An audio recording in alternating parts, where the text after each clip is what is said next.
So, Ushiyama might be the craziest part antagonist I would have ever seen. Like, this man is crazy. Like, straight up crazy. Like, the way he went after the escape artist is just like, whoa. Like, whoa.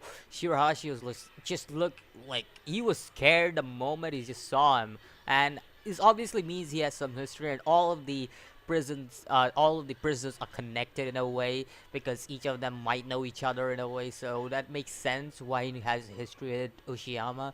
And this guy is crazy. Like he's just like he's one of those maniac characters who just like goes all in. Like he just goes all in and tries to just like defeat him. Like just goes all in to just bang in there, and like he's somebody like Kenpachi from Bleach who just like goes all in just for fight. He just is there for to fight. He doesn't have any other motives or anything. He's just there to have fun. Like he straight up looks like a raging bull, and I'm not even joking. That's what Shirashi called him. Like yo, like yo, he's crazy.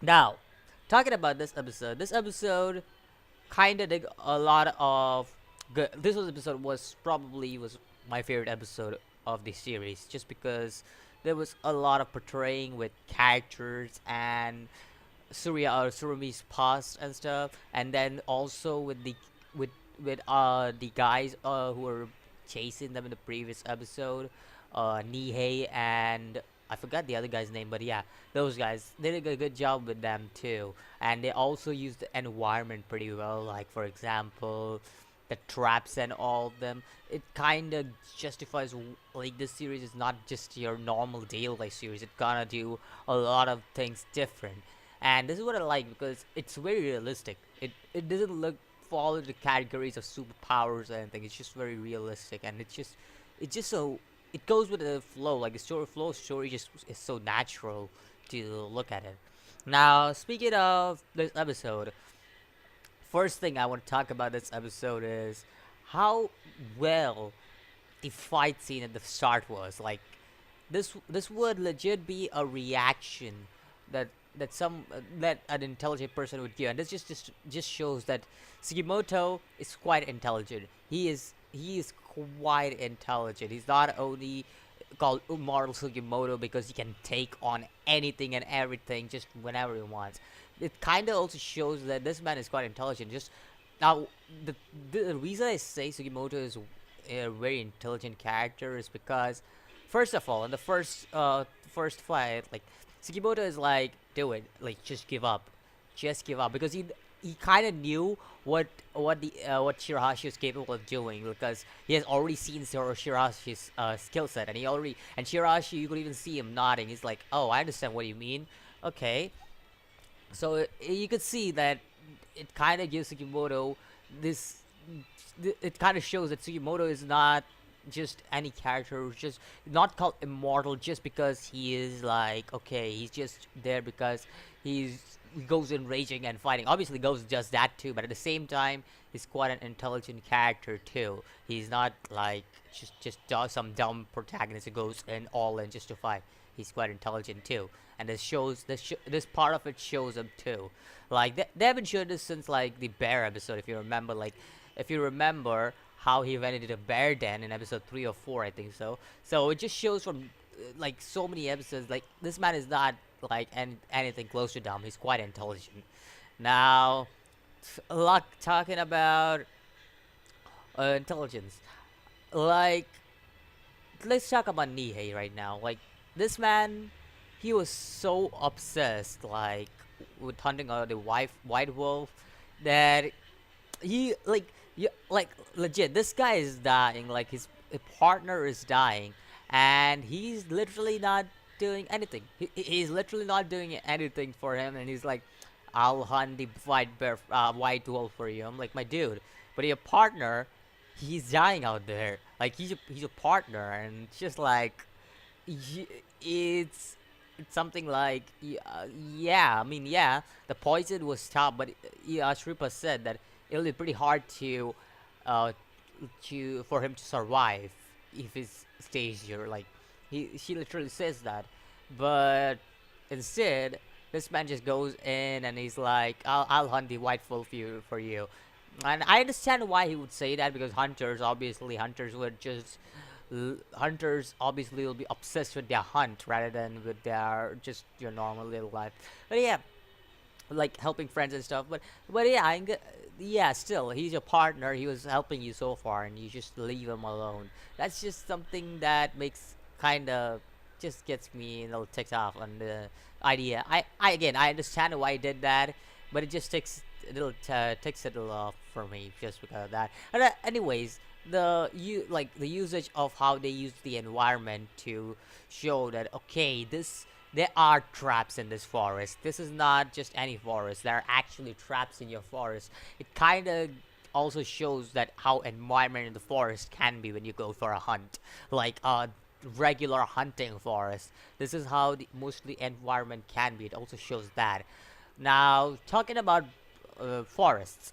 Now let's talk about how pretty much Nia was killed by the wolf. Like the this is it's a very natural reaction for wolves. Like wolves always go in a pack. If you didn't know that, like wolves have a natural tendency to go in a pack. They will most of the times go in a pack. You obviously there'll be times where they'll be alone, but most of the times wolves have a tendency to walk in a pack, and that's what we see here. Like the whole pack of it's just not Retar, but his whole family. Like there is a whole pack of wolves just ready to take down Nihei, just in case that Retar wasn't capable of taking down Nihei. Like Retar went in, Nihei got the upper hand, and then Retar's female companion comes in and just takes down Nihei. So just like that, like it kind of also shows like wolves are animals who actually stay in a pack rather than staying alone.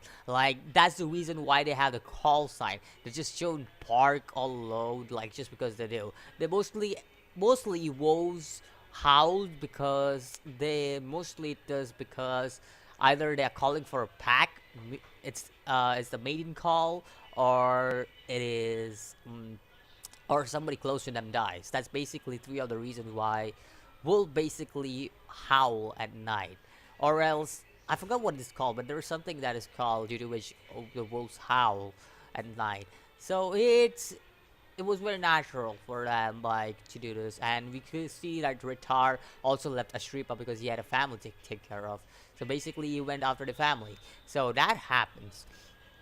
Then the second half comes in, and we again see Surumi's past here. Now, Surumi's past is also very similar to Sugimoto, but the difference between his past and Sugimoto's past is that Surumi wants to build a military. Basically, he wants to have dictatorship within his country. He doesn't want to have like your normal democratic government. He wants to have a dictator government, meaning that, and we saw that like he's importing weapons and stuff, and for that that is the reason why the gold is needed for him. Like he needs the gold for having people having dictatorship on people. So that's basically why Surumi needs the gold, and basically that's his backstory. And I would say that Sugimoto and Surumi's past aren't much different.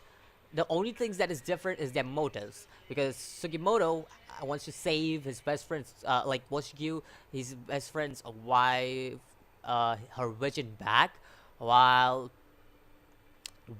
what's his name, Surumi, he basically wants to build a factory, a weapon factory, so that they could make weapons greater than the world right now, because as of that period, America was obviously the strongest power in that period because of all the weaponry it had. Like America and Britain, if I'm correct, were the strongest power at that period of time. So it's like they had the greatest, all the great weapons and stuff, and uh like like Japan kind of wanted to have the weapon. They wanted to have the upper hand, and you could clearly see that that was the reason why Surumi was getting all these weapons. Now, after that, obviously, uh, Shirahashi was doing investigation, and Uriyashi, I love this guy. I really do love this guy. Like, he actually is looking like a villain. Like, he is looking like somebody like who will put fear into your eyes. Like, this man, oh, oh, this man is just such a great character, Ushiyama. Like, my dude, Ushiyama. Oh, oh, the way he just was introduced in this episode, like we saw a glimpse of him, like why, what kind of crazed maniac this man is. Like we just saw a real glimpse of him, but we had no idea this man was gonna be this crazed and maniac. Like, this man was just running in, like taking down everything, and like the snow falls down on him, and he just goes out of it. Like Shirashi, like, oh shit, this guy is like, what the hell? No, no, no, no, no, no, I'm not going through that. What the hell? That's crazy. Like you could clearly see this man is just, oh, oh, oh, ho, ho, ho. Yeah. Anyways, this was just a great episode all over, just because of how well the characters in this episode were portrayed. Each character had its moment, and each character was very like interesting. Like this episode made the characters very interesting. I'm not saying the previous episodes weren't making the characters interesting. They were interesting, but this was the episode which made the characters very interesting because of a lot of things. For example, Lee's obsession, Retard's family, uh, like how the escape artist just escaped Sugimoto's intelligence, Ushiyama, like they all kind of just give a lot of interesting development for the characters, and I really like this episode for that.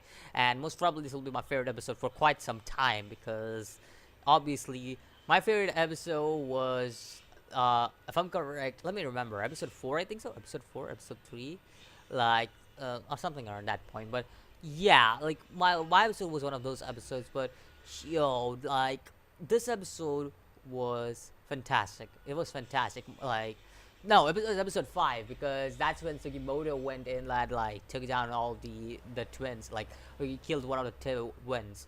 So that's the thing. So yeah, that's the thing. And pretty much that was it, if I'm correct.